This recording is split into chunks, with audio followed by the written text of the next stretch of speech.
Walt Simonson's 1980s run on the Mighty Thor is one of the best remembered periods in the book's history, with plenty of lighthearted fun alongside the usual mythical adventures. We get the introduction of Beta Ray Bill, Thor is turned into a frog, and the whole Dr. Don Blake identity goes by the wayside.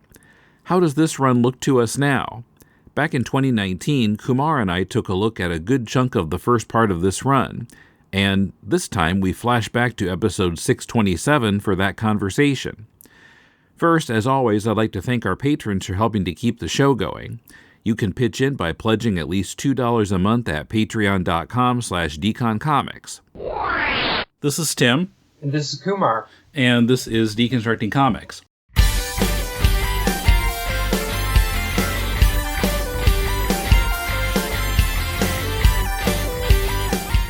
Welcome to Deconstructing Comics. This is Tim in Tokyo with Kumar in Melbourne. Long time no talk. Yeah. Well, I mean, that's how we start every episode, but it really has been a long time. 6 months minimum.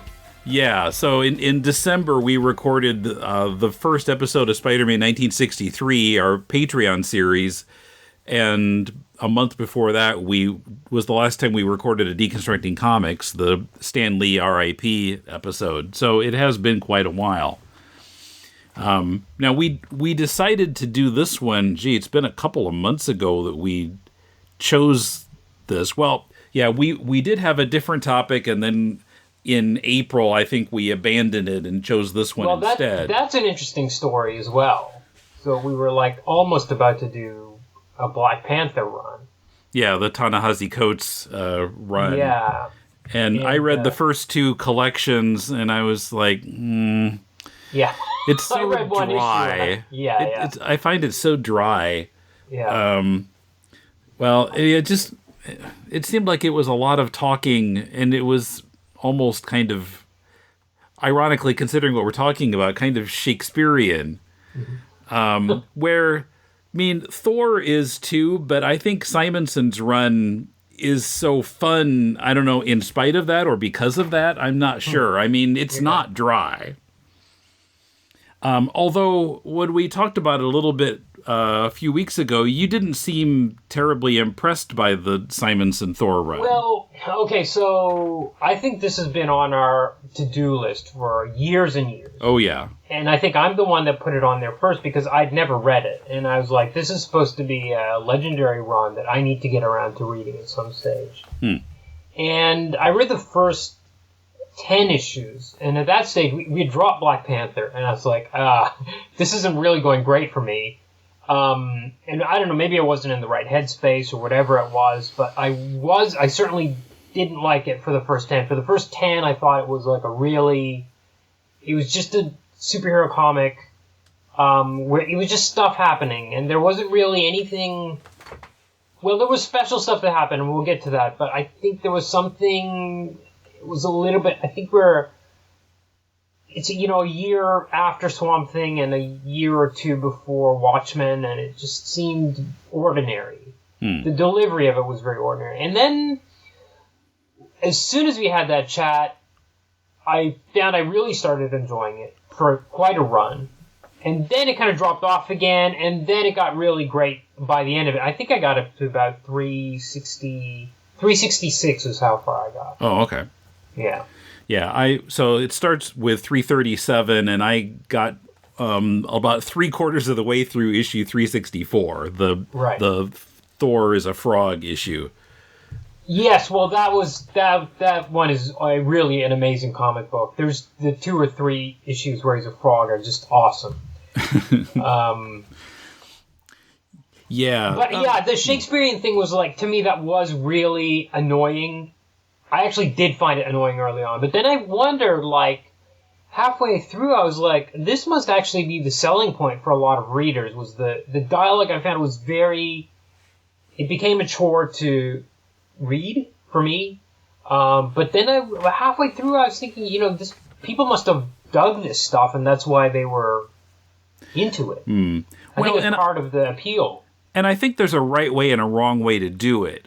Back in the late 70s, early 80s, my brother and I were buying Thor And Paul reminded me that we got to issue 300 and we just found it so boring that we dropped it.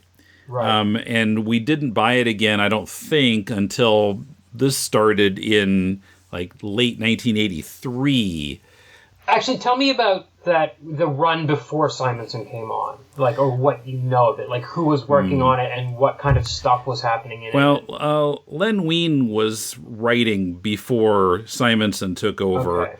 I don't remember a lot about it, although for this episode I read 335 and 336 just to kind of see what was going on.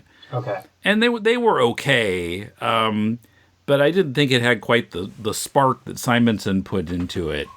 Right. And as far as the Thor speak, I think there's a right and a wrong way to do it, because, Sure. I mean, if you just play it so completely straight and dry, it becomes the same problem that I had with Coates's Black Panther, where I think the way Simonson does it, there's so much kind of gusto to it, just a little bit over the top in places, and then he also puts in some bits of humor with it. And I mean, I find it entertaining. Right from the beginning, reading it this time, I found that entertaining. I found it was awesome in the frog issues, when it was so ridiculous to have the frog speaking in this way. And sadly, that was only 2 issues. But it was kind of a bummer to me that, like, in the first issue, we get Beta Ray Bill. Now, this is a ballsy move for a writer coming in on the first issue of a series to have this sudden replacement Thor basically show up as this alien cyborg lizard thing. I thought it was amazing. Yeah, that was, that cover came out, and I mean, I remember Paul and I were like, what is this horse skull guy doing wearing Thor's costume? What is going on here? But it bummed me out that he had almost the same speech patterns as Thor. Like, I would have liked it if he just spoke a bit more normally. He does a little bit, but it's still too... It's still too Asgardian. Yeah, I did find that a little puzzling. Yeah. And I think there are enough characters like that he really didn't need to do it with Bill. But it really works with... And it's funny, too, because there was a scene... I found they were talking too much. Like, there's a lot of dialogue on the page, which is part of maybe what... I mean, I could only read 1 issue a day, because they were so dense. There was so much writing in them. Yes. And it was all this the Asgardian dialogue. Yeah. But and it's there's 80s a scene comics, so... Right, it's 80s comics, and there's a scene where they go to England to go to the elf castle or elf realm or something, and Thor falls into a pit. And he starts talking about how he's only got like a second or two before he's doomed, and he's going to hit the bottom. And there's like 2 or 3 panels, and there's a lot of dialogue in this 1 second before he hits the ground. And I was like, does Simonson know? What? Does he realize what's happening, or was this Jim Shooter sticking his nose in and saying, no, you got to describe exactly what's happening to every... Yeah, well, I mean, that was pretty typical of 80s comics too. You'd see a fight scene in X-Men, and during one punch they'd be like a minute and a half of dialogue. Yeah, for sure. But this was really like, he says, I've only got a second or two, and it's like, okay. But and I think also in the early issues, the artwork was pretty rough, and that improved a lot as well later on. And I mean, it's inevitable. If you're drawing and inking nonstop for a year or 2 years, you're going to get good really fast. And Simonson does get really good, and the art does become the Simonson we know within 10 or 15 issues of it. But early on, it was very rough. And I mean, Lorelei... This one character never looks the same in 2 panels, and she's supposed to be kind of a beautiful woman, but she's just kind of an ugly collection of lines early on. Like, he really struggles to draw like an alluring woman early on, and that's kind of improved later on. But yeah, early on it was, and I wonder too. I feel like maybe, despite the Beta Ray Bill thing, I think maybe he might have been a bit on tiptoes for the first 10 issues or 12 issues, because I feel like the storylines were wrapped up very quickly, like within 1 or 2 issues, and there's this whole alien force from another galaxy coming, and the the design of the demons is very pedestrian and kind of boring. And almost as soon as the second year on the run starts, it's almost like he got tenured as a professor. And it's like, okay, now you have time. And now the storylines are going to spread out over 5 or 6 issues. And there's a lot more breathing room. And he spends a lot more time developing stories and things. And it was way more enjoyable for me. For me, out of the gate, I mean, Beta Ray Bill was great, but other than that, it was kind of a slog. That's interesting, because I enjoyed it a lot from the beginning. And yeah, it's interesting. I remember when it started and I was reading it, but then, I was in college, and during college I just fell off of comics completely.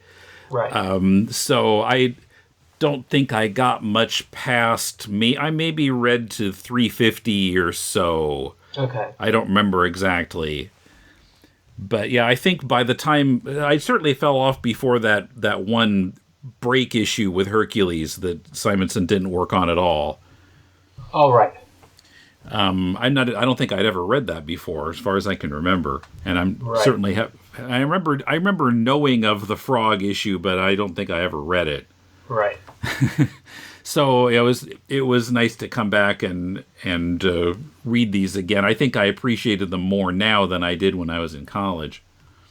Right. Now, one thing that I think is interesting is that he gets rid of Don Blake as an alter ego. Very interesting, yeah. And they pick that up in the movies, right? There's no Don Blake alter ego in the movies at all, and I think that's definitely the legacy of Simonson. Yeah, I mean, I think there was an Easter egg in that first Thor where I think there was a character called Don Blake, but yeah, where he stole a lab coat or a doctor's coat and said Don Blake on the name tag or something like that. I don't remember that movie very much, but I do. That's like in the movies, none of the characters have alter egos except for Spider-Man. I'm trying to think of Marvel characters at this time other than like the cosmic ones on Earth. Did any of them not have alter egos? I don't think so. Besides the Fantastic Four never did, but aside from that, that's true. Yeah, but despite that, which I think is a great, smart, genius move to get rid of Donald Blake, he does have a very clumsy couple of issues with this other alter ego, who's this burly, like construction worker with the glasses for the disguise and the ponytail, and it's just kind of there's another ballsy issue in there very early on where there's so many other subplots going on that Thor only appears in it for 2 pages, and he's in a secret identity and he's getting a massage from the Lorelei character, and that's it. He's face down getting a massage for 2 pages. I didn't even notice that. You don't even see. I thought it was. I admit it was like really. Whoa, this guy's got some serious cojones on him to have a comic called Thor and have Thor only appear face down getting a massage for 2 pages out of the whole thing. Yeah, very. Yeah, and I think he stumbles with that, and then finally, when that's gotten rid of, I think maybe that's the point too for me where the book kind of started to shine a bit more as well, because. Yeah. Well, I was wondering why he got rid of Don Blake, but so I was doing some reading a few other places writing about this run, and there's a website it's a blog called Statues and Superheroes. I couldn't find the name of the writer anywhere on the site, but he points out how, compared to earlier runs where Thor tended to fight mortal Earth villains just like any other superhero would fight. Simonson's run is much more about Asgardian threats. Yes. And so you don't need Don Blake around for that. He just kind of gets in the way. That is true, but we got to talk about some of the most interesting, weirdest issues in this series, which are not the early Beta Ray issues and not the Frog issues, but in the middle of it, there are these bank robbers in super high-tech suits that are robbing New York banks, and Beta Ray Bill turns out to be the one that ends up fighting them. Yeah, it's not Thor really never a Thor fights plot. them. Thor never fights them, but this bizarre plot shows up. It was really weird. And then it turns out that they're all they're veterans that want to be rich, and I'm like, okay, why don't, instead of, you've got these $1 billion suits, Why not, instead of spending $1 billion on each of these suits, just take the $1 billion instead of robbing banks? I thought it was really kind of bizarrely dumb. Then there's a kind of a panel where you see one of them's giving a speech where there's a huge U.S. flag behind them. And I was like, okay, is this supposed to be a parody? And it was really interesting to me, that panel, because I thought, okay, have I been reading this whole thing wrong?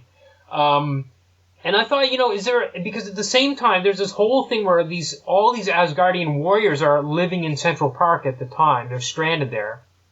And I'm kind of like, is there some sort of parallel which Simonson wants us to look at there, or he doesn't point it out. Maybe he didn't even notice it himself, where these vets have kind of gone astray, and meanwhile these Asgardian warriors are almost infallible. But it was a really strange, very kind of the opposite of what the other stories that we've been talking about, the lofty Asgardian tales.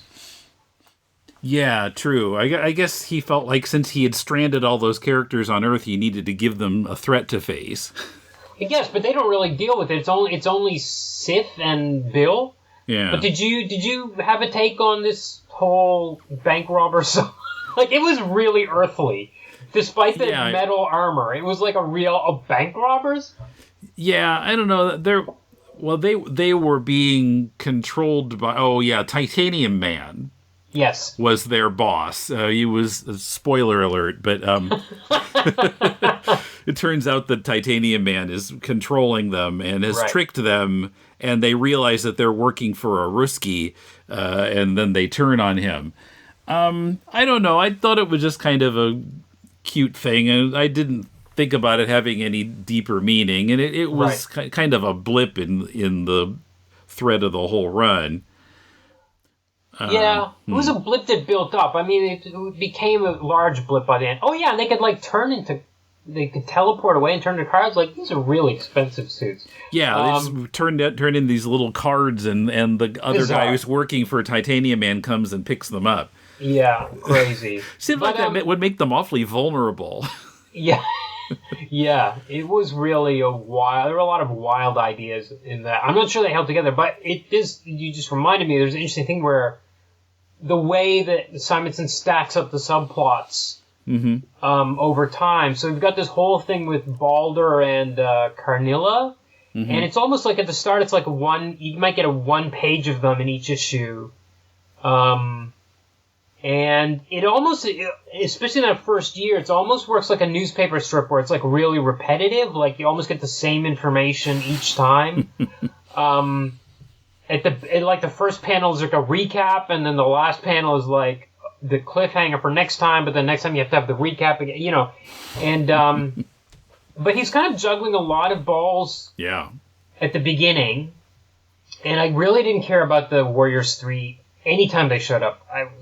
It really kind of had enough. They're supposed to be the comic relief, I guess. But anyway, that's another thing I found he got really good at as the series went on, is balancing all of those subplots and having more. Because the whole thing about Surtur building the sword, that's like 1 page per issue for like 10 issues, I think.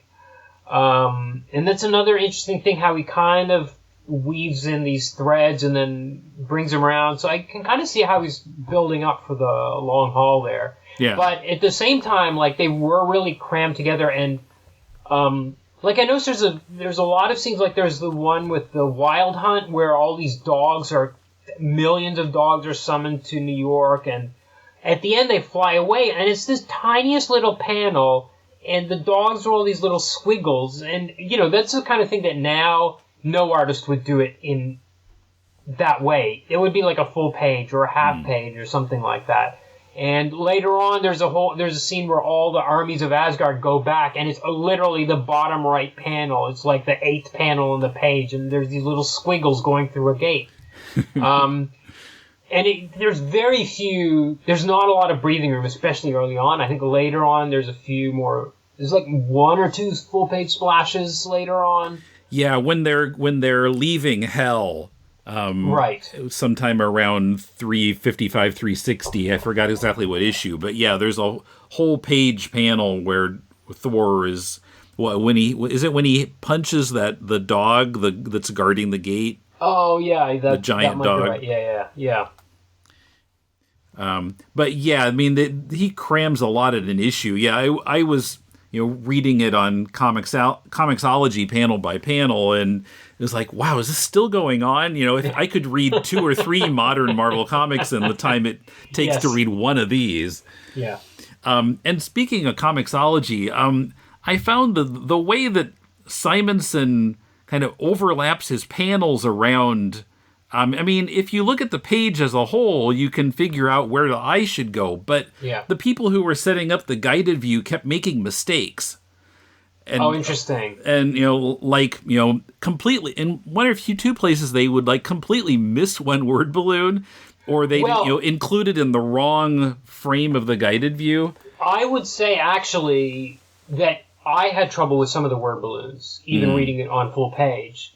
Again, I think it's an issue of there being so much dialogue in there, and I think the letterer was like, well, where am I going to cram this balloon? And sometimes I did read balloons out of order, especially early on. So I don't blame the Comixology tech crew for screwing some of that stuff up, because it was heavy duty. I'm not sure if it's John Workman, the letterer, or if it's Simonson, but yeah, they make a habit of having word balloons that are half and half between two panels. Yeah. Yeah. And then there's one down at the bottom, and you're like, well, which one am I supposed to go to? And it was sometimes a little bit sticky for sure. Yeah. Another thing that I read was by Tom Spielman on Comics Alliance, who I thought made a good point that, so he mentioned that a lot of earlier Thor eras, what was kind of boring about some of them was that they felt kind of impersonal or distant, where in this, even though they're gods, Simonson's able to put in things that feel really kind of personal. Oh, that's interesting. One thing that I noticed even before I read that article was how, after Odin apparently dies, Thor, is grieving, and he talks about how wherever he looks, something reminds him of his father. And I think pretty much anybody can relate to that. We've all, gone through some kind of mourning. Yeah, there's a fill-in, kind of a fill-in issue, which was not drawn by Simonson, was drawn by Sal Buscema, maybe? I don't remember. I know Buscema drew that Hercules issue right after it, but I don't remember who the artist was on that one. I think it was Sal Buscema, but that issue was awesome. And I think it was right after the death, and it was all the big war had happened with Surtur, and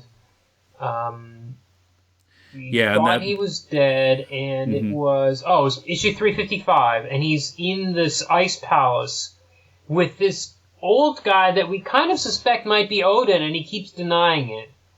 And it was a really great issue, and I think it was one which had very little subplot, except for another dumb one with the Warriors 3 and Macy's, which for some reason had to be stuck in there. But the art was Sal Buscema's, he's no John Buscema, but the art was really great in it. And I loved wondering, I kept thinking that this old guy that had rescued Thor from the ice tundra was Odin.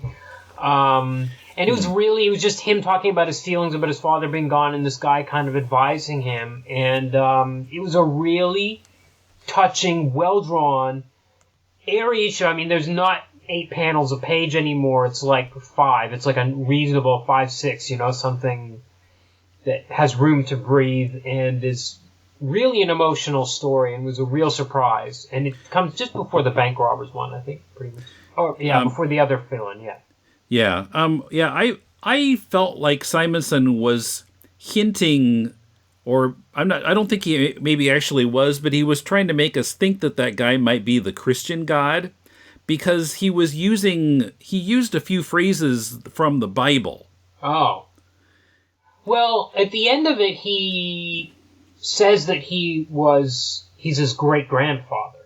Right. Which, it's up to your interpretation, I suppose, who that actually is. Yeah, his right, great-grandfather. right. Okay, that's an interesting take on it. I didn't even notice that. But I did think it was a really solid, as far as single issues go, I think it was amazing. Yeah, that's right. The credits are at the end. Of that, of that particular one, yeah. Yeah, Sal Buscema. I was trying to remember what the Bible verses was that I think he referred to the thing from the Old Testament about there is a season for each thing. The same one that the birds pulled on for turn, turn, turn. Okay. I think that was one. I think there was another one, too. So, that was as far as it went. It wasn't, an obvious clue, but, kind of a hint. Right. Okay, interesting.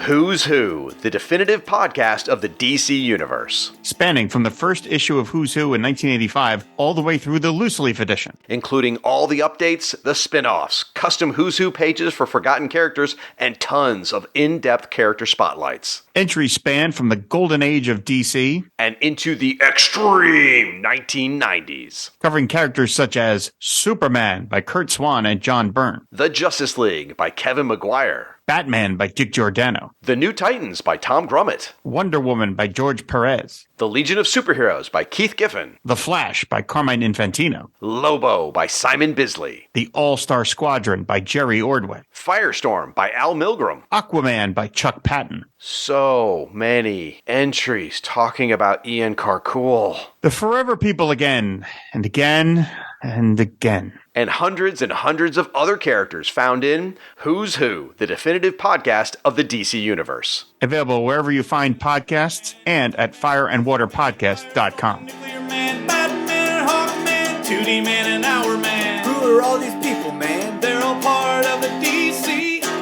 Who's Who. This podcast is part of the Deconstructing Comics Network, where we're grateful to our supporters on Patreon. Patrons get exclusive extra content. Pledge $2 a month or more and get Batman 66 podcast Bat Bits. We're currently looking at the draft script for A Riddle a Day Keeps the Riddler Away. At $4 a month, you also get our monthly show Silver Age Batman, where we're looking at many of the wacky Batman stories from the 50s. Also at the $4 level, you can still access our past series that covered the first 50 issues of Amazing Spider-Man, including episodes with guest spots by Swamp Thing artist Steve Bissette and New Yorker cartoonist Joe Dater. Follow our Patreon for free and get access to the first 2 episodes of both Bat Bits and Silver Age Batman. Check it out at patreon.com/deconcomics, and thanks for your support. Also, as far as, really kind of personal moments, how, Balder, and in a pre-Simonson storyline, went to hell and faced, everyone he'd ever killed and declares himself a pacifist. Yeah. And, he has to go through the situation where feels forced to kill again, and, how terrible he feels about that. Yeah. And I thought that was really, you could feel how he felt. Sure. Yeah. Yeah, totally. And I was glad there was one pacifist in the series. Yeah. Very interesting to see the little notes that said that Balder was in his own comic. That to me was unbelievable. I mean, he's fine as a supporting character, but to me 4 issues of Balder in his own series sounds crazy.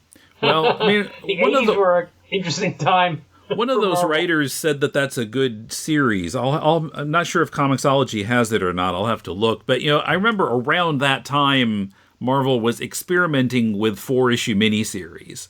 Right. That was the latest thing. I remember one of the first ones was a Vision and Scarlet Witch series, and there was another one at the same time. I don't remember what it was, and so this is maybe a year or so after that. Huh. Okay. I would be interested to know about it. Just because he didn't seem like a leading character to me, but I was surprised at how many notes there were about Balder. Every time Balder was not there, it was like there was a little star asterisk. Read Balder issue 2. Yeah, I mean, you can tell it's 80s comics because there are asterisks everywhere. Well, can we talk about Midgard? Yeah. Geez. Was it a joke? Because it was so. It got to be. Every single issue. It was almost like, I don't know if you remember, but 10 years ago we talked about Dr. McNinja, and there was this thing about the little asterisk notes where every time he said C, it would be translated as yes. There would be a little box. Whenever he said C in Spanish, there would be a little box that said yes. And they would stack up in a single panel. And I felt like every issue I don't know if there was a single one of the 29 issues I read. Was there a single one where Midgard was not explained to be Earth in a little I don't think so. note? And it was so... And the thing was, I thought, okay, maybe it's a joke almost. Like, I thought it was a little wink at the camera. But at the same time, it was annoying that every time it said Midgard, I looked at the note that said Earth. My eye automatically was trained like Pavlov's dog, because I've read so many comics, to look at the note even though I knew what Midgard was every time, and it drove me nuts. It was a strange. Yeah, I don't know if what they do about Midgard nowadays. I haven't read the Jason Aaron Thor run. I'd be interested. I mean, I don't know if they just call it that and hope you know, or if they just do what the movies did and just say Earth, or what. But I think that would be... Yeah, please just call it Earth. Why do they have to call it Midgard? They don't use any... I think something Stan started, and they just kept, a lot of things that Stan started stuck around for decades after. Yes. But it's an interesting thing, because really, if they're Norse gods, they wouldn't be speaking English anyway. So why not just say Earth? Why do we have to use Midgard? But that's another interesting thing, is how much of this was really based on Norse mythology. Because sometimes when he went into it, like there was an issue where Odin explains the backstory about Surtur and him and his two brothers going and meeting him for the first time, and I thought, oh, this is like... It really felt like mythic stuff, and I thought it was really interesting. And sometimes when I felt like he was going into that kind of stuff he'd read in textbooks about Norse mythology, I thought that stuff was really interesting, and I'm wondering if any of that is... My assumptions about that are true, and I'm also wondering if any previous writers actually did the same. I'm not sure. Did you feel like the previous stuff... Have you read any of the Lee Kirby stuff? Was it heavy on mythology? It's been a long time. I think I read a little bit of it, but it's been a very long time. I'm not sure how much... I mean, obviously they included a lot of the characters from the mythology, but I'm not sure about stories from mythology. Right. I wish I were more familiar with it. I was trying to remember, after Odin, disappears, is presumed dead in this story, how long was he gone? Yeah, I don't know, because I got up to... So, I think he dies around 350... 353 or so. Okay, yeah, 353. 355 is that one you were talking about, right, that's not drawn by Simonson. Right. I think it was a couple before that. Okay, and then I got up to 366 and he wasn't back yet. They were still trying to decide who was going to rule over Asgard in his stead. Yeah, well, I'm not even completely sure if Simonson's the one who brings him back. Right. Maybe we've got a listener who can tell us. I was kind of searching around the web and I couldn't find that information. Right. And also I did wonder, where is Bill now? Is Bill still a character in the Marvel Universe, or is he dead, or what? I think I've seen him back occasionally. I think he's maybe underused, but he still exists. He's appeared in recent years. Okay. Well, let's see. What else do we have to say about this? I don't know. I had trouble taking notes on this because there was just so much going on. There is a lot going on. I mean, but I do think it's mostly plot. Like, I think thematically, there's a lot less to talk about than we would have in... Right, like I was Swamp just Thing or something like that. I was just writing down like synopsis a lot of the time, and maybe a comment about it here and there. But yeah, like I had 1 or 2 words per issue. I mean, I love the fact that the Executioner brings those machine guns to Asgard. Yeah, That was really funny. I kind of dug that, and it was crazy that they go to hell, and Thor literally uses the word wrestling. He says, "We'll wrestle for the souls to free the souls," and they literally have a fist. It was just, kind of wild. And then there's this whole Secret Wars crossover, and the Beyonder is so boring. What a boring character. And but I loved that there was like Thor had to deal with these kind of contemptuous morals, as he calls them, at that stage, and one of the Power Pack shows up and they're like, "Oh, we'll overcharge her with energy," but they're not sure if it'll work and it might kill her. Like, they're going to risk the life of this child. There's so many of them. I just have like 2 or 3 words of notes. My notes are just like 2 or 3 words, like, "I can't believe this is happening," or, "I can't believe they're going to possibly kill this kid." The whole, I don't know how far you got in the frog business, but like, the rats have this plan to bring rat poison and poison the lake to kill the frogs. Yeah, I just got to that. And I'm like, well, if Thor was not in this story, let's imagine that the rat's plan was not stopped, and New York's water supply was poisoned deliberately by rats using rat poison. What would people think about that once they investigated and discovered that rats had done it on purpose? It's like... and there's some crazy stuff. Yeah, call the other frogs as witnesses. Yeah. to litigate against the rats. Yeah. It's lots of fun stuff happens, and I think especially the frog thing especially was, again, I don't know how, that's the kind of thing that you don't imagine Marvel at that time really having the guts to say yes to. And it amazes me that Simonson would have said, "I'm going to turn Thor into a frog for 3 issues." And you're going to have to deal with it. And they would say yes to that. But every panel of those issues is so funny. Like when he goes down in the sewer, I'm looking at these pages right now, the frog goes down in the sewer and the Pied Piper's there. And he's escaping, and he's jumping across the backs of these alligators that are living in New York sewers, and it's going spring, spring, spring, spring, and the sound effects of it was so funny. And he's dragging rats around by their tails like he's knocked them out. And Yeah, I mean, there are little comic things throughout the series. One note that I made was, let's see, in 351, during the battle against the demons in New York, and, U.S. military guys are there, and this high-ranking soldier, when he sees Bill, his helmet flies up in the air. Because he's so surprised. He says, "Holy smokes, who's that?" Right. Yeah, that's funny. That's one of those things where I didn't know how seriously I was supposed to take that whole plot. Yeah, well, he plays with that. How serious? What kind of level of seriousness are we at? He doesn't stay at the same level all the time. Yeah, and life doesn't either. So that's what I didn't like about a lot of the Black Panther, where it just felt it was at that serious level all the time. Right. Well, it's interesting because the frog stuff is very straight. Like, yeah, there's no real jokes. Like, this frog says, "My name is Puddle Gulp," and it's not like there's no winking at the camera. It's just like, oh, this is really funny, and this frog's going around beating up these rats, and it's really funny, but none of it is.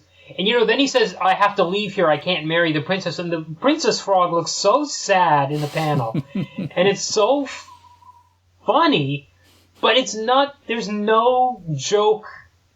There's no deliberate jokiness about it. It's the same. Thor just speaks the same way he always has.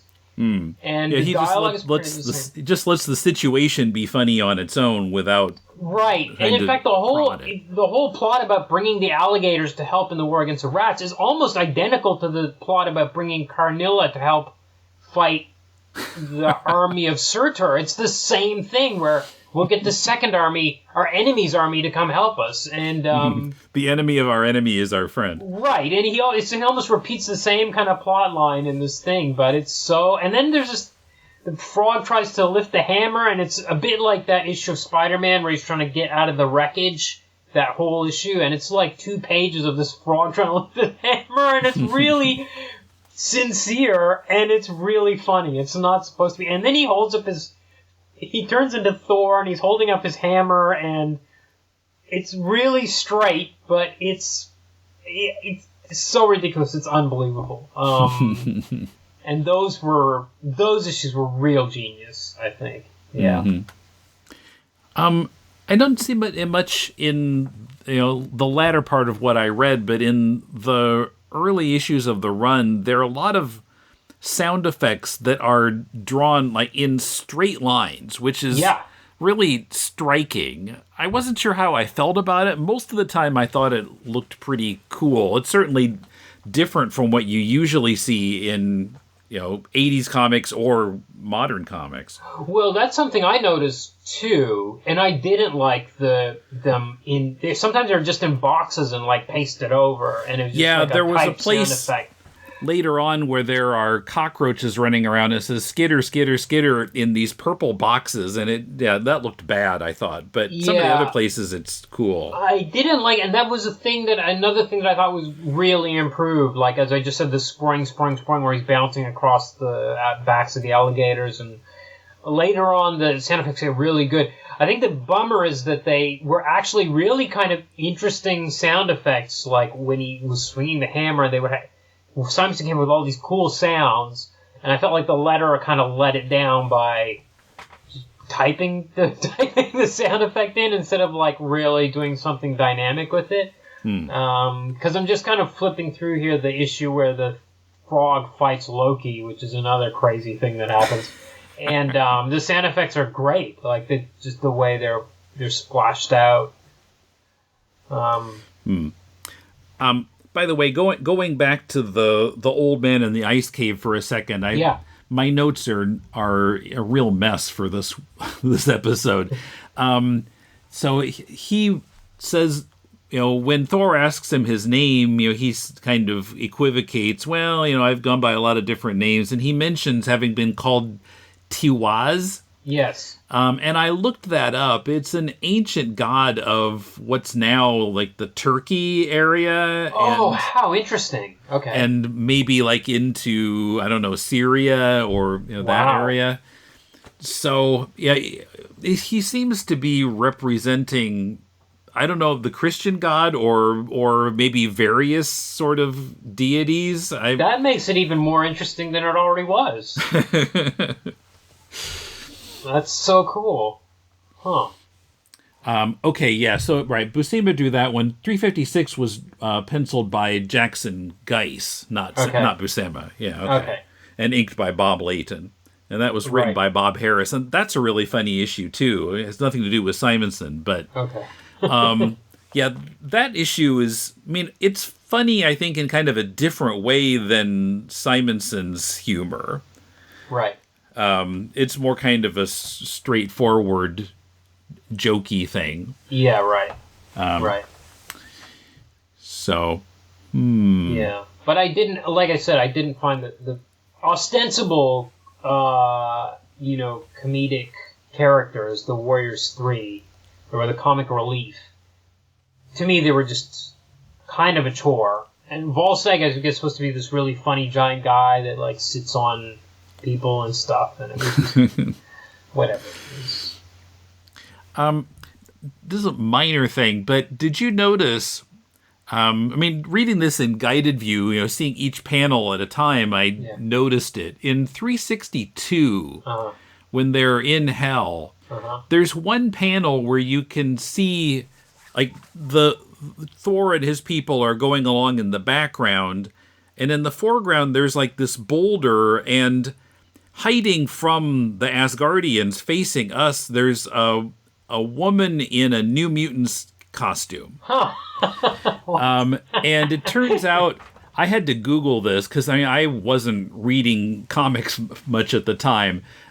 It's the New Mutant Magma, who at the same time was in Hell in an X-Men annual. Wow. Holy moly. So this was in 362? 2. Mm-hmm. Oh, okay. Interesting. Oh, I'm going to try to find it. I don't think I'll be able to find it now. But yeah, I found that on a site called supermegamonkey.com. Although it pointed out that in that actual issue, she wasn't wearing her New Mutants costume, but maybe he just had her put it on her to, as shorthand or to point out who this was, since we can't really see her face in the panel. I think the fact that he included her at all was probably a gag. Yeah. That, editorial didn't say he had to put in, he just chose to put it in. Well, and, at that time, I think, after around 2001, they kind of loosened up the editorial directive to have continuity across books. But in those days, you had to account for everything. What's happened, if this character is in this other book, then it has to somehow affect what's going on. You have to say when in the continuity of his own book he guessed it in that other book. Where does that fit in? Where now they don't care. They can have... recently they've had Galactus in Fantastic Four and in Doctor Strange, but there's no explanation of which one happened first. Okay. They don't care anymore. It got to be too much of a headache, I imagine. Yeah. Now, one thing that I found a little puzzling. So, Lorelei, from pretty early in the run, she's trying to drug Thor with this golden mead that will make him love her. This goes on forever. Issues and issues. Yeah. And first she's giving him a massage, and then he rushes out without drinking it because something comes up, and there are several kind of missed connections there.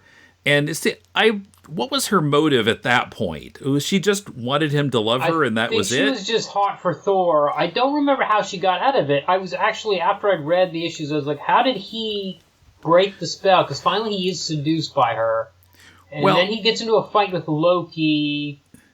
Yeah, because he drank the golden mead and he loved her, but then he was away from her for issues during the whole battle with Surtur. Yes. And it was almost like Simonson had forgotten about that point. But then afterwards, it kind of comes back. But now it's kind of changed because she's working with Loki. Right. And she uses that Thor loving her for another purpose beyond just having the hots for him, to try to get him to advocate for Loki becoming the ruler of Asgard. But then the Enchantress puts a spell on the staff, which it's like a Mexican telenovela. So there's a spell on the staff which causes Lorelei, who's not Lorelei, I can't remember what her real name was that her real name? Anyway. She ends up falling for Loki and decides to do what Loki wants, and Loki wants to become the ruler of Asgard. I don't remember. But I remember eventually Thor shows up and gets in a big fight with Loki, and then somehow he breaks the spell, and I don't remember how. And I think the mead was diluted at some stage anyway. Right, yeah, that guy who had the Casket of Ancient Winters figured out what it was somehow and dumped it out and put in some honey and water or something. So, but Thor had drunk it a little bit before that. Okay. But yeah, since he didn't get any further doses, then maybe that was part of why he kind of forgot. But then it kind of came back after the battle. Yeah. So it didn't quite follow that. I thought that could have been done a little better. Yeah. Yeah, no, yeah. And the fact that I can't remember how he actually broke out of it also was annoying me now. And he kissed her anyway. Even after he broken the spell, he kissed her goodbye and then took off. Yeah, and then, because of that, then he hit Sif, and then that was a whole thing, too. Yeah. Where he had to get her forgiveness, and because they had been an item in Len Wein's run, okay. and Right. they broke up in the last issue of that because, well, it was funny because he wanted to stay on Earth and she wanted him to come back to Asgard because she wanted to go back there, and that was why they broke up. But then in Simonson's run, it becomes like reversed. Right. She wants to be on Earth and he wants to be in Asgard. Right. So that was kind of weird. Yeah. Yeah, so how many more issues were there? Like, what was the end of the run? I think it goes like into the 380s. Wow, okay. You said you'd read some of this and then you dropped it before the fill-in issues. And did you ever go back and read it? I don't think so, no. I'm pretty sure so you haven't read up to the end of this run either. Right. Okay. 382 is the last one. Although in some of those, he's only the writer. Right. And still, Buscema it's 45 issues. Mm-hmm. Yeah. Yeah, that's a pretty long it's like run. 4 years. But yeah, I mean, after I graduated from college and I did read some comics, I don't think I was reading Marvels really. I was interested in some of the other stuff Paul had been reading, like Watchmen and Swamp Thing, and yeah, I don't think I read any Marvels at all. Oh, I remembered the thing about Hell, which the New Mutants episode reminded me that Lois Lane and Clark Kent show up in issue 41. Mm-hmm. Yeah, and Clark Kent looks at Thor disguised as Sigurd Yolson and says, "That looks like, could it be?" Nah. Yeah. This is also the issue where S.H.I.E.L.D. reveals they can get an ID for Thor, but they can't get an apartment in New York for him because it's too hard to get. That was a bit crazy, but yeah. Yeah, well, and when Simonson's doing the Sigurd Yulson, I'm not sure I'm pronouncing that right, but Thor is a secret identity. He does a lot of poking fun at secret identities. Yes. That other guy, Roger, is like, everybody was fooled by Thor's disguise. That's how secret identities work. Yes. Like, and what? then the foreman at the job site assumes that he's Spider-Man. Yeah. Based on his agility. Yeah, so, like, yeah, you're right. There's some funny stuff there, deliberately funny stuff there. Yes. Yeah. Minor thing, but I had to wonder, during the battle in New York against the demons, Thor is in Asgard at that point, but Sif and Bill are kind of leading the New York side of it, and they tricked the demons to flying between the Twin Towers of the World Trade Center. Yeah. And, I mean, that worked as a tactic, but it was like, what about all the people in the towers? Yeah. That would have been a little scary for them, I would think. Yeah, no, this is definitely the kind of thing that would be dragged out for 2 or 3 years of storyline now. Yeah, there's a lot of... I mean, New York just recovers, and Asgard just recovers. It takes 2 issues to rebuild Asgard, and it was really destroyed. It was down to rubble. It seems to be all right. Yeah, stuff is kind of just... That kind of stuff in the 80s was just... It wasn't really the point of the plot at all, was it? It was just kind of off to the side, don't worry about it. But certainly, I think the weather that New York goes through would have been... There would have been repercussions for decades. Yeah. Yeah, well, I mean, think of what actually happened to the Twin Towers. Yeah, exactly. Certainly, still resonates now. I mean, of course, they've built a whole new World Trade Center by now, but yeah, and of course, nobody would have imagined that in the 80s when this was being written. Right. Yeah, for sure. Well, I don't know. I mean, I did read the Dan Jurgens run later, in the late 90s, early 2000s. I don't know that I've really read Thor since then at all, but so it's a little hard for me to judge maybe, but do you think this is worthy of being called kind of the definitive Thor run? I would... It's hard for me to say because I haven't read... I mean, I've read less than you because I I'd like to look at the Lee Kirby stuff before I was to pass judgment and say that this was definitive. But certainly, the way people talk about it is, and I do really love it when I love Beta Ray Bill, and I love Frog Thor, and I loved it when he went really overboard, and I loved it when he went super hard Norse mythology, at least that, as I said, I assume that's what it was, because I felt that was really rich material there. Mm-hmm. In between stuff I was a little bit lukewarm on, but that seems to be my reaction to every Marvel that we've been covering on the show lately. So that might just be me. And he's beyond the Norse mythology. He even gets in like an actual Viking in one issue, right? You know, that surviving Viking. I don't know how he's lived that long, but I don't know. But he's down in Antarctica, and like it's not Antarctica with Sauron in it and all the Forbidden Land or whatever it's called. It's just Antarctica, and he's living in a cave. Savage Land. Yeah, the Savage Land. That's right. So yeah, I mean, I'd like to at some point read all the Jason Aaron stuff. That's been going on for quite a run too. Okay. But and that has a good reputation, does it? I've heard good things about it. Okay.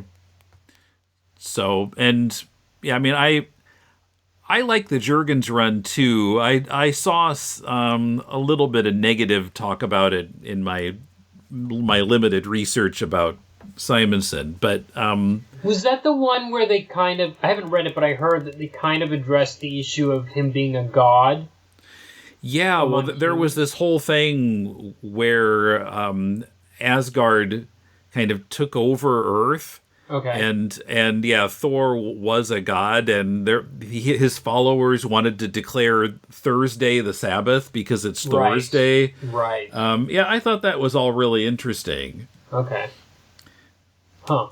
Yeah, I thought that was a good run too. But yeah, I mean, this is definitely good as well. I want to finish it even though we're done with the podcast now. Yeah. No, it's certainly, there's some super interesting stuff in it for sure, and you can definitely, I feel like after the first year especially, it really starts to, for me, that's when it started to cohere, and he was really playing the long game. Marvel has published Walt Simonson's Thor run in both a 4-volume trade paperback series and in an omnibus edition. Follow us on Blue Sky at Decon Comics. Join our Facebook page or the more active group. Listen to our audio-only videos on YouTube. All of those are linked from deconstructingcomics.com. You can communicate with us via any of those sites or drop us a line at mail@deconstructingcomics.com or talk to us. Click the Leave a Voicemail link on the left sidebar of our site. Are you making a comic?